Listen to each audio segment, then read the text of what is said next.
अस्सलाम वालेकुम। आपको आज के प्रोग्राम में खुश आमदीद। अमरीकी फ़ौज ने मुसलसल छठे रोज़ भी ईरान के मुख्तलिफ इलाकों पर नई फ़िज़ाई कार्रवाइयाँ की हैं। अमरीकी सेंट्रल कमांड के मुताबिक अमरीकी जंगी तैयारों और बहरी जहाज़ों और ड्रोन्स ने ईरान के कई फ़ौजी मकामात पर जदीद हथियारों से हमले किए हैं। इन कार्रवाइयों में कशम जजीरा, बंदर अब्बास और साहली इलाकों में वाक़ फ़िज़ाई दिफाई निज़ाम, साहली निगरानी के मराकज़, फ़ौजी लॉजिस्टिक तनसीबात और बहरी सलाहियतों को निशाना बनाया गया। अमरीका का यह भी कहना है कि इन हमलों का मकसद ईरान की उस सलाहियत को मज़ीद महदूद करना है जिसके ज़रिए वो आबनाए हुर्मुज़ में तजारती जहाज़ों को ख़तरे में डाल सकता है। जबकि ईरानी सरकारी मीडिया के मुताबिक अमरीकी हमलों में जनूबी ईरान के मुख्तलिफ इलाकों को भी निशाना बनाया गया है, जिनमें बंद खमीर के पुल, एक रेलवे स्टेशन और ईरान शहर का एयरपोर्ट भी शामिल है। ईरानी खबरसां इदारे इरना के मुताबिक बंदर खमीर में पुलों पर होने वाले हमलों में कम से कम 7 अफराद जाँ बहक हुए हैं। अमरीकी हमलों के जवाब में ईरान ने खलीजी ममालिक में मौजूद अमरीकी फ़ौजी तनसीबात को निशाना बनाने का दावा किया। ईरान की पासदारान इनकलाब ने दावा किया है कि ऑपरेशन नसर 2 के तहत शाम, उर्दन, इराक और अमान में अमरीकी तनसीबात और फ़ौजी अहदाफ को निशाना बनाया गया है।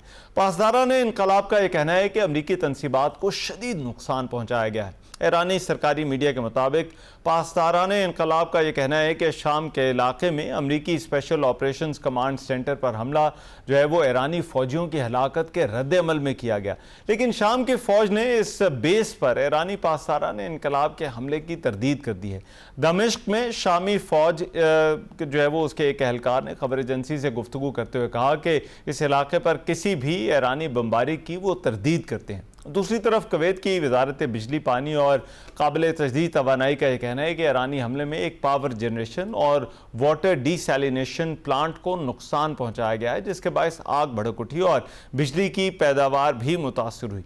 अमरीका और ईरान की इन कार्रवाइयों के बाद आबनाए हुर्मुज़ में एक बार फिर बहरी आमद रफ्त जो है वो शदीद मुतासर हो गई है। ईरान ने आबनाए हुर्मुज़ में अपनी जो पाबंदियाँ हैं वो दोबारा से नाफिज कर दी हैं, जबकि अमरीका ने भी ईरानी बंदरगाहों की जानिब जाने वाले बहरी रास्तों पर अपनी पाबंदियाँ बहाल कर दी हैं, जिसके बायस आलमी तवानाई की तरसील और तेल की मंडियों में बेयकीनी बढ़ गई है। रिपोर्ट्स के मुताबिक ईरान ने इशारा दिया है कि अगर अमरीका ने ईरानी बुनियादी ढांचे पर मजीद हमले किए तो बहरा अहमर के दाखिली रास्ते बाबुल मंदब में भी कशीदगी बढ़ सकती है। दूसरी तरफ व्हाइट हाउस का यह कहना है कि सदर डोनाल्ड ट्रंप ईरान के साथ सफारतकारी के लिए अब भी तैयार हैं। व्हाइट हाउस की प्रेस सेक्रेटरी कैरोलिन लेविट ने यह कहा है कि दोनों ममालिक के दरमियान दोबारा कशीदगी के बावजूद वाशिंगटन तेहरान से बातचीत जो है वो जारी रखे हुए है। उन्होंने कहा कि ईरान ने सदर ट्रंप को अब भी मुआहदा करने की ख्वाहिश से आगाह किया है और अमरीका तेहरान से बातचीत कर रहा है। गुज़िश्ता रोज़ अमरीकी नायब सदर JD वैंस का यह कहना था कि ईरान में ज़मीनी फ़ौज नहीं उतारेंगे। ईरान तनाज़े का हल फ़ौजी कार्रवाई नहीं बल्कि सिफारतकारी है। इससे पहले अमरीकी सदर डोनाल्ड ट्रंप ने खबरदार किया था कि अगर ईरान मुज़ाकरात की तरफ वापस ना आया तो अमरीका हमलों का दायराकार बढ़ाकर बिजली घरों और पुलों को भी निशाना बना सकता है। लेकिन ईरान की वजारत ख़ारजा के तर्जुमान इस्माइल बकाई ने कहा है कि अमरीका के साथ दोबारा मुज़ाकरात का कोई मंसूबा नहीं, क्योंकि वाशिंगटन की जानिब से गुज़िश्ता माह दस्तखत होने वाली मफाहमती यादाश्त की खिलाफ वर्जी की जा रही है। उन्होंने कहा कि ईरान की तवज्जो इस वक्त अपनी हदूद में अमरीका के हमलों के खिलाफ दिफा और जवाब देने पर मरकूज है। ईरान ने डोनाल्ड ट्रंप के उस दावे की भी तरदीद कर दी है जिसमें अमरीकी सदर ने कहा था कि तेहरान ने एक अमरीकी खातून कैदी को खैर सगाली के जज्बे के तौर पर जो है वो रिहा किया है। अमरीकी नायब सदर JD वैंस ने व्हाइट हाउस के सीनियर मुशीरों जैरेड कुशनर और स्टीव विटकॉफ पर ईरान से मुतालिक मुज़ाकरात के दौरान माली फ़ायदा उठाने के इल्ज़ामात को भी मुकम्मल तौर पर बेबुनियाद करार दिया। उन्होंने कहा है कि ये दोनों सदर डोनाल्ड ट्रंप की टीम के काबिल एतमाद अरकान हैं और इन पर अंदरूनी मालूमात से माली फ़ायदा उठाने का इल्ज़ाम आयद करना बिल्कुल मज़ाक़ खेज़ है। इसके साथ साथ एक और अहम डेवलपमेंट ये है कि कतर ने ईरान की जंग में शिरकत से मुतालिक इसराइली मीडिया की रिपोर्ट्स को मुस्तरद कर दिया है। कतरी हुकूमत ने इन इसराइली मीडिया रिपोर्ट्स को यकसर झूठा करार दिया है। कतरी हुकाम के बयान में कहा गया है कि कतर ऐसे गुमराहकुन इल्ज़ामात को अपने फ़ाल सिफारती इक़दामात को नुकसान पहुँचाने की इजाज़त नहीं देगा। तो अब अमरीका और ईरान के दरमियान जो मामलात हैं ये मामलात क्या रुख इख्तियार कर सकते हैं, इस वक्त इस तनाज़े है कि हल की कोई उम्मीद या कोई रास्ता जो है वो नज़र आ रहा है या नहीं, इस पर प्रोग्राम में सबसे पहले बात होगी। और पाकिस्तान के साबिक सेक्रेटरी खारजा और सीनियर सिफारतकार जौहर सलीम साहब जो है वो इस वक्त मेरे साथ मौजूद हैं, उनसे इस हवाले से हम मज़ीद बात करते हैं। जौहर सलीम साहब, बहुत शुक्रिया आपका वक्त है। जौहर सलीम साहब, ऐसा लगता है कि दोनों जो इतराफ़ हैं वो एक दूसरे पर दबाव बढ़ाने की कोशिश कर रहे हैं, ख़ास तौर पर अमेरिका जो है वो उसने अपने हमले जारी रखे हुए हैं। आपको लगता है कि अमेरिका इन हमलों के ज़रिए ईरान पर इतना दबाव बढ़ाने में कामयाब हो जाएगा कि वो अपनाए हुर्मुज़ पर अपने मौक़िफ़ में कुछ लचक ले आए?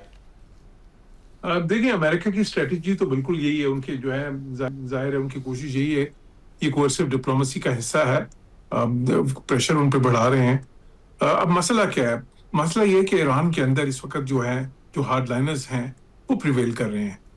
वो ख़ुसूसन जब ये आयतुल्लाह अली ख़amenei का जब फ्यूनरल प्रोसेशन हुआ और मिलियंस उसमें शायद वो रिकॉर्ड होगा, इतने ज़्यादा लोग बाहर निकले, उसके बाद वहाँ पे जो एक फ़िज़ा बन गई है उसमें हार्डलाइनर्स को और तक़वियत मिल गई है। सारी सिचुएशन में जो है अब वो आवाज़ें जो पहले प्रैग्मेटिज्म की आवाज़ें थीं, जो अमलियत पसंदी की आवाज़ें थीं, वो वहाँ पे दब गई हैं। तो इसलिए मैं समझता हूँ कि उनका वो जो थ्रेशोल्ड है कि जहाँ पे उनको लगे कि ये नुकसान बहुत ज़्यादा हो रहा है हमारा, वो बहुत बढ़ गया है इस वक़्त ईरान का। तो अमेरिका की स्ट्रेटजी तो यही है, उनकी कोशिश जो है, मैं तो समझता हूँ उसके 3 पहलू हैं। एक तो ये है कि इनको मजबूर किया जाए मुज़ाकरात पे आने के लिए। दूसरा ये है कि इनकी कैपेसिटी भी डाउनग्रेड की जाए, मज़ीद डिग्रेड की जाए इनकी कैपेसिटी जो है वहाँ पे हिट करने की जो शिप्स को। वो कोई इतना आसान नहीं होगा क्योंकि उसमें जितना भी डिग्रेड कर दें, वो ज़मींदोज़ वहाँ पे मिसाइल साइट्स हैं, ज़मींदोज़ उन्होंने फिर वो ड्रोन साइट्स भी रखी हुई हैं, वो सारे उन्होंने स्टोरेज कैपेसिटी उनके पास इतनी ज़्यादा है कि वो उसको काफ़ी अरसे तक सस्टेन कर सकते हैं। फिर तीसरी जो है वो एक सिंबलिज्म भी है इसमें कि उनको साफ बता रहे हैं ईरान को कि जी ये हम नहीं मानेंगे। अगर आप समझते हैं कि आपका कंट्रोल हो गया है अपने हुर्मुज़ पे, तो वो कंट्रोल कंटेस्टेड है, वो हम किसी तरह से भी तस्लीम नहीं करते। तो अब देखिए, जाहिर है कि जो ये स्ट्रेटजी है इवेंचुअली तो वो कीमत बढ़ाते जाएंगे ईरान के लिए। दूसरी तरफ ईरान की भी रिटेलिएशन है, वो इनके लिए कीमत बढ़ा रहे हैं। वो क्या कर रहे हैं, वो गल्फ कंट्रीज पे अटैक कर रहे हैं। अब देखिए, आज जो बॉम्बिंग हुई है वहां पे, वो तो अब जरा पहले से उसका जो लेवल ऑफ एस्केलेशन है एक लेवल ऊपर चला गया है। बट अगर ईरान ने भी उसी तरह रिटेलिएट किया, वो बहुत खतरनाक होगा। उससे क्या होगा कि सिर्फ ये नहीं होगा कि आपने हुर्मुज़ से जो ट्रैफिक बंद हुई है उसकी वजह से सप्लाई डिस्ट्रप्शन होगी, बल्कि वो कैपेसिटी को भी डिग्रेड कर सकते हैं जो तेल की और गैस की है। जिस तरह उन्होंने कतर में किया था, 16% कैपेसिटी जो है कतर की 2 साल के लिए मार्केट से ऑफ हो गई है क्योंकि उन्होंने डैमेज कर दी थी उनकी वो गैस इंस्टॉलेशन जो उनकी हैं। तो वो ईरान की कैपेसिटी है। सो इसलिए मैं तो इसको कहता हूँ, अंग्रेजी में एक वो चीज कहते हैं ना जिसको आप गेम ऑफ चिकन कहते हैं, जिसमें जो दोनों हरीफ हैं वो एक दूसरे की सिम जो है बिल्कुल एक कोलिजन कोर्स पे गाड़ी चलाना शुरू कर देते हैं और फिर उसमें देखते हैं कि ब्लिंक कौन पहले करता है। तो अब वो देख रहे हैं, दोनों उसी स्ट्रेटजी पे है इस वक्त कि पहले कौन ब्लिंक करता है, लेकिन ये बहुत ही खतरनाक स्ट्रेटजी है। राइट, लेकिन जौहर सलीम साहब, वो ईरान की हिकमत अमली है, उसका दायरा कार अमरीकी मफादात को निशाना बनाने का वो खासा फैल गया है। कतर पर, शाम पर हमले जो है वो रिपोर्ट किए जा रहे हैं। ये एस्केलेशन आपको कितनी गैर मामूली नजर आती है और इसके पीछे क्या वजूहात नजर आती है? बिल्कुल, देखिए, ईरान की जो कैपेसिटी है रिटेलिएट करने की, उसमें उनके लिए सबसे ज्यादा आसान एक तो गल्फ कंट्रीज को हिट करना है जी। इजराइल को हिट करना मुकाबलतन उनके लिए मुश्किल है, कर सकते हैं लेकिन उतना आसान नहीं है। एक तो जाहिर है कि वो उसके लिए फिर उनको अपने लॉन्ग रेंज मिसाइल्स यूज करने पड़ते हैं। वो ड्रोन अगर फेंकते हैं तो वो तो इतने आहिस्ता जाते हैं कि उनको रास्ते में वो फिर तबाह कर देते हैं। गल्फ कंट्रीज जो है वो बिल्कुल उनके करीब हैं और फिर उनका जो मकसद जाहिर है कि जो ईरान का ये होता है कि वहां पे जितने भी जाहिर है अमेरिका के मिलिट्री बेसिस हैं इन सारे गल्फ कंट्रीज में, उनको हिट करते हैं कि एक तो अमेरिका को डायरेक्ट नुकसान पहुंचे, दूसरा फिर उन गल्फ कंट्रीज का प्रेशर अमेरिका पे आए क्योंकि वो गल्फ कंट्रीज बहुत वल्नरेबल भी हैं। ये नहीं कि उनकी फौज नहीं है, ये नहीं कि उनके पास असला नहीं है, उनके पास तो ईरान से बहुत जदीद तरीन असला है। अगर आप सऊदी की बात करें तो सऊदी का तो $80 बिलियन का बजट है उनका, $80 अरब का। वो हमारे बजट से कोई समझ लें 10 गुना ज्यादा है, ईरान के बजट से भी कई गुना ज्यादा है। उनके पास जिस तरह का असला है उसका ईरान के पास नहीं है। लेकिन उनकी वल्नरेबिलिटी क्या है? उनकी वल्नरेबिलिटी ये है कि उनकी जो ऑयल इंस्टॉलेशंस हैं वो जाहिर इतने बड़े नेट एक्सपोर्टर्स हैं, उनकी गैस इंस्टॉलेशंस हैं, उनके जो डिसैलिनेशन प्लांट्स हैं, और फिर जी। वो उनका जो थ्रेशोल्ड है पेन लेने का, बहुत वो कम है ईरान की निस्बत। अब वहां पे शहरों में देखें स्काई स्क्रेपर्स हैं जिस तरह के ईरान में नहीं है, तो उनको हिट करना तो बहुत आसान है ईरान के लिए। और फिर उनकी जो इकोनॉमी है वो ऐसी है कि वो काफी मुल्कों की वहां पे वो टूरिज्म पे बेस्ड है, वो ट्रेड पे जी। बेस्ड है, वो जो है ना इन्वेस्टमेंट्स कॉर्पोरेशन पे बेस्ड है। तो उनके लिए जो है जंगो जदल बहुत ही ज्यादा नुकसानदेह है। ईरान की इकोनॉमी तो दहाइयों से जो है दुनिया से कटी हुई है, उनको तो कोई फर्क इतना ज्यादा नहीं पड़ता। बिल्कुल वो तो ठीक। पहले ही जो है एक जो है ना बहुत ज्यादा इंडिजिनाइज किस्म की इकोनॉमी चला रहे हैं, लेकिन उन गल्फ कंट्रीज को फर्क पड़ता है। और फिर वहां पे जो अमेरिकन बेसिस हैं जाहिर है उससे भी पड़ता है, इसीलिए वो दायरा इसका बढ़ा रहे हैं, ताकि अगर अमेरिका उन पे प्रेशर बढ़ाता है बिग टैग जो ठीक। टारगेट्स अटैक करने से, तो फिर वो जो है ना उसका दायरा कार वहां पे बढ़ा रहे हैं, जो है ताकि अमेरिका के भी ऊपर भी उतना ही प्रेशर आए। ठीक है। और ये जो कुछ सलीम साहब तजावीज़ आई थी कि बूट्स ऑन ग्राउंड वाली ऑप्शंस पर भी गौर किया जा सकता है, कुछ जज़ायर को कब्जे में लिया जा सकता है, दबाव बढ़ाने के लिए इस तरह के इम्कानात को आप किस तरह से देखते हैं?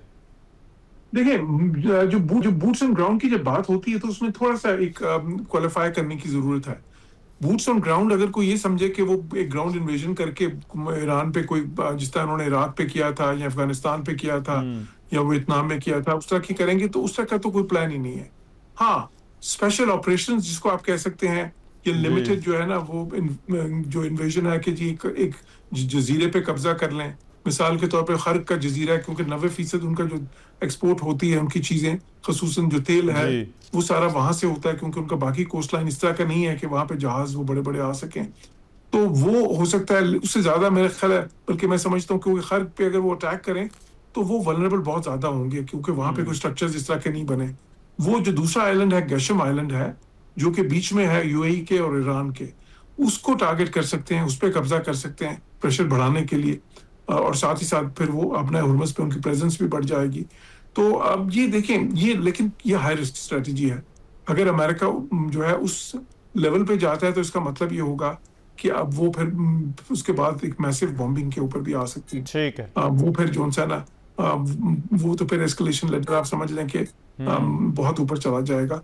और ईरान का रिस्पॉन्स जो है, उनकी रिटेलिएशन जो है, वो भी उसी तरह प्रोपोर्शनेट होगी। ठीक है, बिल्कुल। और लास्ट भी सारी सूरत हाल में सिफारतकारी कितना बड़ा चैलेंज है, या रास्ता तलाश करना कोई ऐसा जिसमें कोई एग्रीमेंट की राह निकले, ये कितना बड़ा चैलेंज आप देखते हैं इस वक्त? सफारतकारी तो हर वक्त चल रही होती है। सफारतकारी तो अभी भी चल रही होगी, बिलवास्ता भी और बिला वास्ता भी। बिलवास्ता ऐसे कि देखें पाकिस्तान जैसे मुल्क हैं जिन्होंने बहुत ही अहम किरदार अदा किया, और कहाँ पे उनको एक बार नहीं 2 बार इतने मुश्किल हालात से मुज़ाकरात की मेज पे लेके आए। पाकिस्तान का रोल अभी भी, मैंने पहले भी कह चुका हूँ कि अहम था और अहम रहेगा आइंदा आने वाले दिनों में भी, जी। क्योंकि बात इवेंचुअली जितनी मर्जी ये जंगो जदल कर लें, कहीं कहीं आके तो मुज़ाकरात पे टूटनी है बात। बिल्कुल ठीक। तो वो पाकिस्तान के जरिए भी, फिर कतर है, ओमान है, इस वक्त वो मुल्क भी काफी जो है इस वक्त एक्टिव हैं इसमें। जी। साथ ही साथ जो है उनके डायरेक्ट चैनल्स भी हैं कुछ। मिसाल के तौर पे अब जो है ना स्टीव विटकॉफ, ये कहा जाता है कि स्टीव विटकॉफ और अब्बास अरागची जो है वो आपको पता है एक ऐप होती है टेलीग्राम, जी। उसके जरिए आपस में भी वो तबादला करते रहे हैं मैसेजेस का। तो और कई उनकी इंटेलिजेंस एजेंसीज जो होते हैं उनके भी लिंकेजेस होते हैं। तो देखें वो जो आपस में कांटेक्ट है ना, वो बिल्कुल इस वक्त चल रहा होगा, बहुत एक इंटेंस डिप्लोमेसी बिहाइंड द जी। सीन्स चल रही होगी। ठीक है। लेकिन कई बार फिर ये होता है कि वो डिप्लोमेसी चल तो रही होती है, लेकिन वो मैच्योर तब आके होती है जब दोनों जो फरीक होते हैं उनको एहसास हो जाता है कि इस वक्त जंग से बेहतर मुज़ाकरात होंगे। ठीक है। तो अब वो देखें कि राइट। किस वक्त पे आके, किस मौके पे आके उनको ये एहसास होता है। मैं तो ये समझता हूँ कि इस जंग से दोनों को ही नुकसान है, जी। बेशक ईरान हो, बेशक अमेरिका हो, बाकियों को तो है ही, ठीक है। गल्फ कंट्रीज को भी है, और जाहिर है पाकिस्तान जैसे जो सारे ममालिक हैं इस खित्ते के, और दुनिया को है इससे नुकसान। दुनिया की जो है ना इक्तिसादी निज़ाम को खतरा है, दुनिया के जो है ना मुआशी निज़ाम के अलावा आप ये समझें कि जो इस वक्त दुनिया की वो जो है खुराक की पोजीशन है उसको बहुत ज्यादा खतरा है, क्योंकि 1/3 जो खाद है या फर्टिलाइजर्स हैं वो भी दुनिया के ये अपने ठीक रूमर है, से आते हैं। बिल्कुल फिर जो ठीक। आपके जो एनर्जी सिक्योरिटी है दुनिया की, वो इस वक्त बहुत वल्नरेबल ठीक, है। तो ये सारी तो चीज़ें आपका ख्याल है ये जुड़ी हुई हैं की वजह से जो ये बड़ा अहम है। बहुत शुक्रिया, जौहर सलीम साहब हमारे साथ मौजूद थे। एक ब्रेक ले रहा हूँ, वापस आते हैं इस ब्रेक के बाद।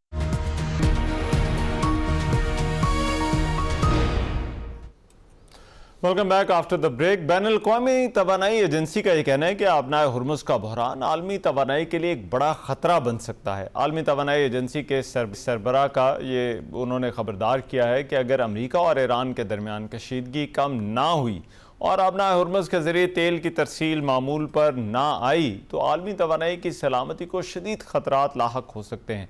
बैनुल-अक़वामी मीडिया रिपोर्ट्स के मुताबिक उन्होंने कौंसल ऑन फॉरेन रिलेशंस की एक तकरीब से खिताब करते हुए कहा कि तेल की सलामती आज भी दुनिया के लिए इंतहाई अहम मसला है। अगर आइंदा चंद हफ्तों में मौजूदा सूरत हाल बेहतर ना हुई तो पूरी दुनिया को तशवीश होनी चाहिए, क्योंकि आलमी तवानाई की मंडी पर इसके संगीन असरात मुरतब हो सकते हैं। IAEA के सरबराह का बयान ऐसे वक्त में सामने आया है कि जब अमरीका ने ईरान पर मुसलसल छठे रोज़ भी मुख्तलिफ फ़ौजी अहदाफ पर हमले किए हैं। आबनाए हुर्मुज़ दुनिया की अहम तरीन बहरी गुजरगाहों में से शुमार होती है, जहाँ से आलमी सतह पर समुंदर के रास्ते मुंतकिल होने वाले खाम तेल का तकरीबन 5वां हिस्सा गुजरता है। इसी वजह से इस रास्ते में किसी भी रुकावट का बराह रास्त असर आलमी तेल की कीमतों और तवानाई की फराहमी पर पड़ता है। दूसरी तरफ ईरान ने आबनाए हुर्मुज़ को बंद रखने का फैसला बरकरार रखा है। ईरानी हुकाम का यह कहना है कि अमरीका ने जंग बंदी से मुतालिक मफाहमती यादाश्त की पासदारी नहीं की, इसीलिए सूरत हाल मामूल पर नहीं आ सकती। ईरानी मुसल्लह अफवाज के तर्जुमान ने कहा कि आबनाए हुर्मुज़ ईरान और अमान की खुद मुख्तारी के दायरे में आती है और अमरीका समेत किसी बैरूनी मुल्क को इसमें मुदाखलत का हक हासिल नहीं। लेकिन वाइट हाउस के तर्जुमान का यह कहना था कि ईरान ने आबनाए हुर्मुज़ से गुजरने वाले तिजारती जहाज़ों को निशाना बनाकर मुआहदे की शराइत तोड़ी हैं, जिसके बाद अमरीका ने फ़ौजी कार्रवाई की। तवानाई के माहिरीन के मुताबिक अगर आबनाए हुर्मुज़ में कशीदगी बरकरार रही और तेल की तरसील मुतासिर होती रही तो न सिर्फ खाम तेल की कीमतों में मज़ीद इजाफा हो सकता है, बल्कि आलमी मईशत, महंगाई और तवानाई की सप्लाई चेन भी शदीद दबाव का शिकार हो सकती है। साथ ही साथ आलमी खबर रसां इदारे रॉयटर्स के मुताबिक ईरान ने हौसियों से रब्ता किया और कहा है कि अगर अमरीका ईरानी पावर इंफ्रास्ट्रक्चर पर हमले करता है तो फिर बहरा अहमर के तेल के रास्ते बाबुल मंदब को बंद करने के लिए जो है वो तैयार रहें। रिपोर्ट में कहा गया है कि इस हवाले से ईरान की क़यादत में तबादला ख्याल भी किया गया और ये पैगाम हौसी इत्तेहादियों तक भी पहुंचा दिया गया है। अब ये जो रास्तों की बंदिश के मईशत पर क्या असरात हो रहे हैं और पहले जो जंग हुई थी उसके बाद अब ये जो झड़पें या एस्केलेशन इसे कहा जाए, ये पहले से कितना मुख्तलिफ है, दुनिया की जो मार्केटें हैं और ख़ास तौर पर एनर्जी प्राइसेस पर क्या असर डाल रहा है, इस पर प्रोग्राम में बात होगी। खुर्रम हुसैन साहब जो है वो मेरे साथ हैं, सीनियर रिपोर्टर हैं, इकॉनमी के ऊपर कॉलम्स भी लिखते हैं। बहुत शुक्रिया खुर्रम हुसैन साहब आपके वक्त का। खुर्रम हुसैन साहब, सबसे पहले तो मैं आपसे ये जानना चाहता हूँ ख़ास तौर पर एनर्जी प्राइसेस के हवाले से, चाहे उसकी तरसील हो, उसकी प्रोडक्शन हो, आगे डिस्ट्रीब्यूशन का निज़ाम हो, कितना फ़र्क पड़ रहा है ये रीसेंट एस्केलेशन का इस सारे साइकिल के ऊपर या इस सारे सिस्टम के ऊपर? रहमान, सिस्टम के ऊपर तो बहुत शदीद फर्क पड़ रहा है। जितनी अभी ऑयल प्रोडक्शन मार्केट से निकाल ली गई है ना हॉर्मूज से, ऑर्डिनरीली नॉर्मल कंडीशंस में तो ये ऑयल प्राइसेस को इतना बड़ा एक शॉक लगता है कि हम लोग आज तक जिस किस्म का शॉक हमने देखा नहीं है। यूक्रेन वॉर से ज्यादा बड़ा, 2008 का जो शॉक था उससे भी ज्यादा बड़ा। लेकिन फिलहाल समाव वो प्राइसेस में नजर नहीं आ रहा और ये काफी बड़ी मिस्ट्री है ऑयल मार्केट्स में कि गिवन कि इतना बड़ा शॉक आके लगा है ऑयल सप्लाईज को, तो वो प्राइसेस में क्यों नहीं जाके ट्रांसलेट हो रहा। और उसका जो एक जवाब दिया जा रहा है वो ये है कि काफी हद तक अमेरिका की तरफ से और यूरोपियन मुल्कों की तरफ से दबाव है ऑयल मार्केट्स के ऊपर प्राइसेस को मेंटेन रखना, जिसकी वजह से इन्वेंट्रीज ड्रॉ डाउन हो रही है। अच्छा। अब ऑयल इन्वेंट्री जैसे जैसे गिर रही है वर्ल्ड वाइड, उन्होंने अपने स्ट्रेटेजिक पेट्रोलियम रिजर्व्स को एक्टिवेट कर दिया इन्हीं मुल्कों ने, और अब वो इन्वेंट्रीज खाली होती चली जा रही हैं। तो अब बात यह है कि सिचुएशन मैनेज उन्होंने फिलहाल तो कर दिया, लेकिन ज्यादा देर और नो वन नोज के एग्जैक्ट ब्रेकिंग पॉइंट इसका कब आएगा। और आबनाए हुर्मुज़ पर, स्ट्रेट ऑफ हुर्मुज़ पर खुर्रम हुसैन साहब जो कशमकश चल रही है, ऐसा लगता है कि ये कुछ अर्सा रहेगी सूरत हाल अनटिल अनलेस ईरान लचक दिखाता है या अमेरिका पीछे हट जाता है। तो क्या ऐसी सूरत हाल में भी आपको लगता है कि ऑल्टरनेटिव्स पहली जंग के बाद उस तरह से डेवलप नहीं किए जा सके जिसकी वजह से ये मसला आ रहा है, या फिर कहीं ना कहीं लोगों को जो मार्केट्स हैं उनको लगता था कि this will be settled once and for all? I think markets तो कुछ आई थिंक वो looking at the bright side of things, जैसे अंग्रेजी में कहते हैं, कि मार्केट्स जो थी वो नहीं कॉन्टेम्पलेट करना चाह रहे कि अगर फुल इम्पैक्ट जो अभी सप्लाई डिस्ट्रप्शन का है वो अगर प्राइसेस में जाए तो क्या होगा, क्योंकि ये वाकई में एक हिस्टोरिक क्राइसिस है। हाँ। जिस किस्म का क्राइसिस ऑयल मार्केट्स ने अपनी तारीख में नहीं देखा। और ये मैं नहीं कह रहा, ये एनर्जी एडमिनिस्ट्रेशन है यूएस की, इंटरनेशनल एनर्जी एजेंसी है, सबने कहा हुआ है। तो मार्केट्स को भी समझ नहीं आ रही कि हम इस क्राइसिस को हैंडल कैसे करें, और फिलहाल तो वो टाल रहे हैं इन्वेंट्रीज को ड्रॉ डाउन कर करके। आप इस जंग को शुरू होने से पहले एक साल अगर देखें तो मई 2025 से लेके दिसंबर 2025 तक हिस्टोरिक इन्वेंट्री बिल्डअप था वर्ल्ड वाइड, बट खासतौर पे चाइना में।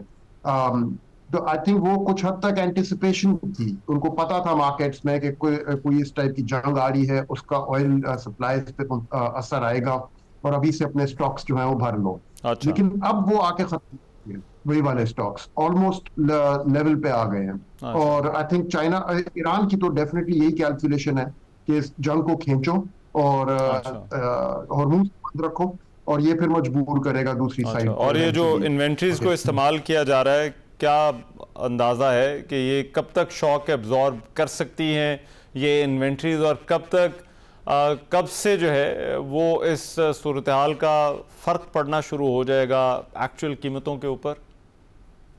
देखिए रहमान, जो फिलहाल अंदाजे थे वो तो कह रहे थे एंड जुलाई तक क्राइसिस आ जाएगा, ये इन्वेंट्रीज खत्म हो जाएंगी, लेकिन उसमें उसके दरमियान में फिर सीज फायर आया और थोड़ी अरसे के लिए हॉर्मोन्स खुल गई, और जो अंदर स्ट्रैंडेड ऑयल स्टॉक्स थे वो निकले वहां हॉर्मोन्स से, तो कुछ हद तक इन्वेंट्रीज पे रिप्लेनिश भी हुई उसके बाद। तो अब वो एंड जुलाई से थोड़ा आगे चली गई होगी डेट। लेकिन आई थिंक अब इस पे एग्जैक्ट डेट लगाना मुश्किल है, लेकिन हफ्तों की बात है, महीनों की बात नहीं है। और ऑल्टरनेटिव्स के हवाले से क्या गल्फ और जो बाकी स्टेक होल्डर्स हैं वो सोच रहे हैं कि इस आबनाए हुर्मुज़ का कुछ ऑल्टरनेटिव भी देखना होगा, या उस पर कुछ काम हो रहा है? नहीं, लाजिम काम हो रहा है, और पाइपलाइंस वगैरह पे मजीद और मुज़ाकरात शुरू हो भी चुके हैं, लेकिन वो सालों का काम है, ऑल्टरनेटिव्स को डेवलप करने में साल लगेंगे। यहाँ क्राइसिस आपका हफ्तों में पैदा हो रहा है, और जंग जो है वो महीनों में गिनी जा रही है। तो बिल्कुल टाइमलाइंस जो है ना वो अलाइन नहीं कर रही यहाँ पे। ऑल्टरनेटिव्स फिलहाल जिस पे अभी ऑयल मार्केट्स चल रही हैं, वो जो एक वेस्टर्न पाइपलाइन है सऊदी अरब में, जो गल्फ से यांबू के पोर्ट में रेड सी में लेके जाती है, उसमें कोई 6 मिलियन बैरल्स पर डे तक की कैपेसिटी है। वो पाइपलाइन अभी फिलहाल चला रही है काफी हद तक। जो गैप पैदा हुआ है हॉर्मोन्स को बंद करने के बाद, जो 20 मिलियन बैरल्स पर डे का गैप था, उसमें से 6 तो इसने ही पूरे कर लिए हैं। उसके अलावा नॉन ऑयल जो कार्गोज हैं वो जो यूएई के पोर्ट्स हैं उस साइड पे, गल्फ साइड पे, फुजैरा और उधर, लेकिन उधर अभी सुनने में आया है कि 2 दिन पहले कुछ हुई है हिट्स, और उधर भी शायद अब शिपिंग रुक गई है जानी। अच्छा। एंड एलएनजी की कोई अल्टरनेटिव अभी नहीं है, पाइपलाइन तो एलएनजी की नहीं जाती कोई भी, तो कतर से जितनी एलएनजी आनी है वो सब रुकी भी है, and as a result global LNG markets में प्राइसेस बहुत चढ़ रही हैं, तो असर काफी आ रहा है, alternatives are not able to keep up. और आपको क्या लगता है हमारे ऊपर जो फर्क पड़ेगा वो पहले की तरह ही होगा, जिस तरह से एकदम से कीमतें बढ़ी थी और we were touching the peak जो ऑयल प्राइसेस के हवाले से, या फिर जो है वो थोड़ा मैनेज होगा इस मर्तबा, उससे कम फर्क पड़ सकता है? नहीं, आई डोंट थिंक उससे कम फर्क पड़ेगा। हमारी यहाँ वीकनेस एक ये है कि पेट्रोल के ऊपर टैक्सेस भी कम नहीं कर सकते, क्योंकि आईएमएफ का प्रोग्राम चल रहा है, अपने रेवेन्यू टारगेट्स ऑलरेडी इनसे मीट नहीं हो रहे, और पिछले साल भी पेट्रोल पे जो टैक्सेस कलेक्ट किए हैं, पेट्रोल और डीजल पे, उन्होंने बहुत बड़ा रोल प्ले किया है गवर्नमेंट को अपने रेवेन्यू टारगेट्स मीट करने में। जो मीट तो नहीं हुए, लेकिन एटलीस्ट जो इजाफा उन रेवेन्यूज में हुआ था, उसमें पेट्रोल और डीजल के टैक्सेस ने बहुत बड़ा रोल प्ले किया। उनको कम करने की इनके पास गुंजाइश बहुत कम है। तो अगर साथ साथ प्राइसेस भी इंक्रीज हो जाए तो इनके पास इतनी ज्यादा लचक नहीं है कम कर सके। और आज की हेडलाइंस हमने देखी है, वो कह रहे हैं कि 14 दिन का कवर ऑलरेडी आ गया है, 21 दिन से गिर के 14 पे आ गया। हाँ तो अभी आई थिंक इनके पास मैनेज करने की जगह बहुत बहुत कम है। ठीक है, राइट। बहुत शुक्रिया खुर्रम हुसैन हमारे साथ मौजूद थे, माहिर मुआशी अमूर बात कर रहे थे। क्या फ़र्क पड़ सकता है मार्केट्स पर और किस तरह से ये जो अब की एस्केलेशन है, कशीदगी है ईरान और अमेरिका के दरमियान, ये सूरत हाल पर किस तरह से असरअंदाज हो रही है। एक ब्रेक शामिल कर रहा हूँ, वापस आता हूँ इस ब्रेक के बाद। Welcome back after the break. Pakistan एक बार फिर दहशतगर्दी की नई लहर का सामना कर रहा है और इस बार दहशतगर्दों के निशाने पर सिक्योरिटी फोर्सेस की सिर्फ चौकियां ही नहीं बल्कि पुलिस स्टेशन भी इसके साथ शामिल है। खैबर पख्तूनख्वा और बलूचिस्तान में पुलिस तनसीबात पर हमलों में तशवीशनाक हद तक जो है वो इजाफा देखा जा रहा है। इससे पहले भी जो कुछ सरहदी चौकियाँ थी वहाँ पर, सूबाई सरहदी जो चौकियाँ थी वहाँ पर भी हमले हुए। हालिया कुछ अरसे में कई पुलिस स्टेशन को दहशतगर्दी का निशाना बनाया गया है। ये हमले इस बात की निशानदेही करते हैं कि दहशतगर्द जो है वो रियासती रेट को चैलेंज करने और आवाम में खौफ व हरास फैलाने की कोशिश कर रहे हैं और अब उनका जो रुख है वो सिक्योरिटी फोर्सेस के अलावा जो पुलिस के इदारे हैं वो भी बन चुके हैं और उन पर हमला जो है वो हमले जो है वो इसी सिलसिले की एक कड़ी नज़र आते हैं। हाल ही दिनों में बनू में खुदकुश हमलावर ने धमाका खेज मवाद से भरी गाड़ी एक पुलिस स्टेशन से टकरा दी। हमले में कम अज़ कम 5 पुलिस एहलकार ज़ख्मी हुए और इमारत को शदीद नुकसान पहुँचा, जबकि अपर दीर में दहशतगर्दों ने पुलिस और सिक्योरिटी काफिले पर घात लगाकर हमला किया। इस हमले में 3 पुलिस एहलकार शहीद और कई ज़ख्मी हुए। बलूचिस्तान के ज़िला ज़ियारत में फिर एक बड़ा वाक़या हुआ, वहाँ पर दहशतगर्दों के हमले में कई पुलिस एहलकार जो है वो शहीद हो गए। पुलिस जो शहरियों के जानो माल के तहफ़्फ़ुज़ की पहली लाइन ऑफ डिफेंस समझी जाती है, वो मुसलसल इन हमलों की जद में है। ये मैंने कुछ वाक़यात का जिक्र किया है, लेकिन इसके अलावा भी बेशुमार ऐसे वाक़यात हैं इससे पहले जहाँ पर पुलिस स्टेशंस को या पुलिस एहलकारों को टारगेट किया गया।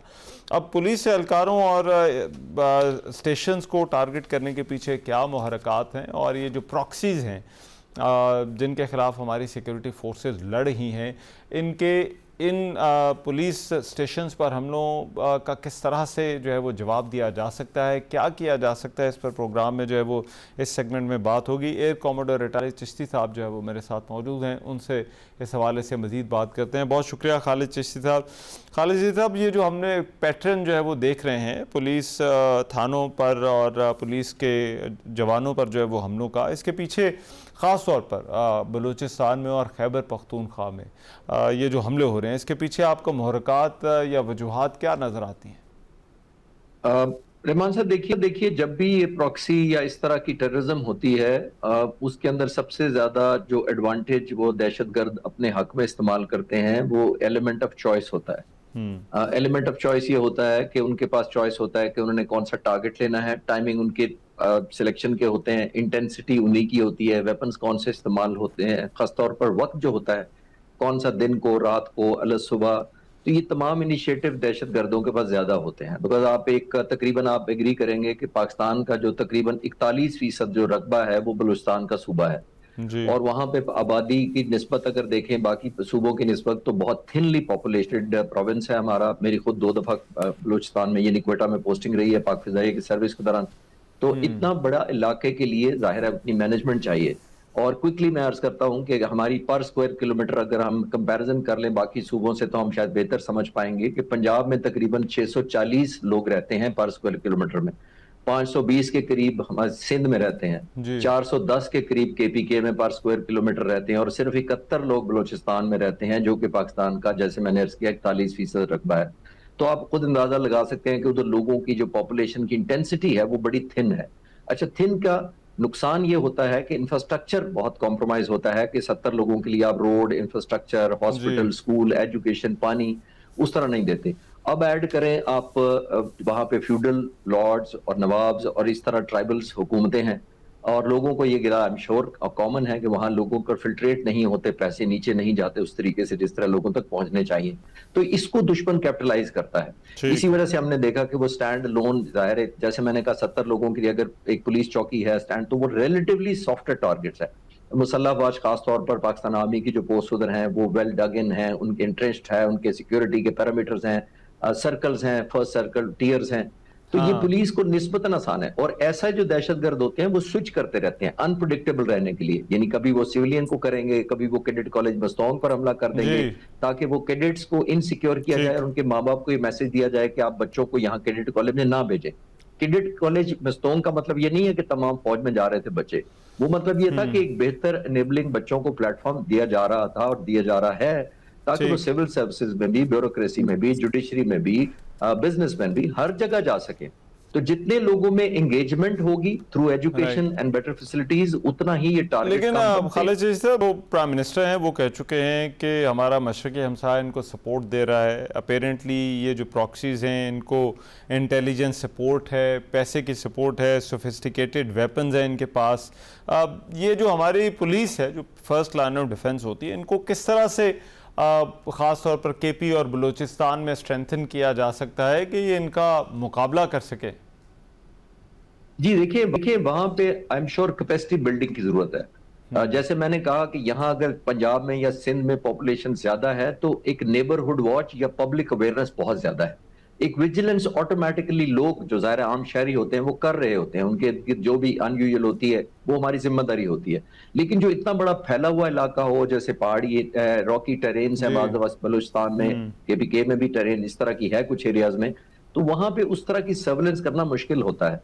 इसी वजह से आपने देखा कि हमें जो रिसोर्सेज उस एरिया में जाते हैं, स्पेशली जो बलूचिस्तान में ट्रेडिशनली वो लॉर्ड्स और जो नवाब्स हैं या जो हुकूमत में होते हैं, लोगों को ये ग्रीवेंसेस हैं कि उन्हीं के अंदर पैसे रह जाते हैं।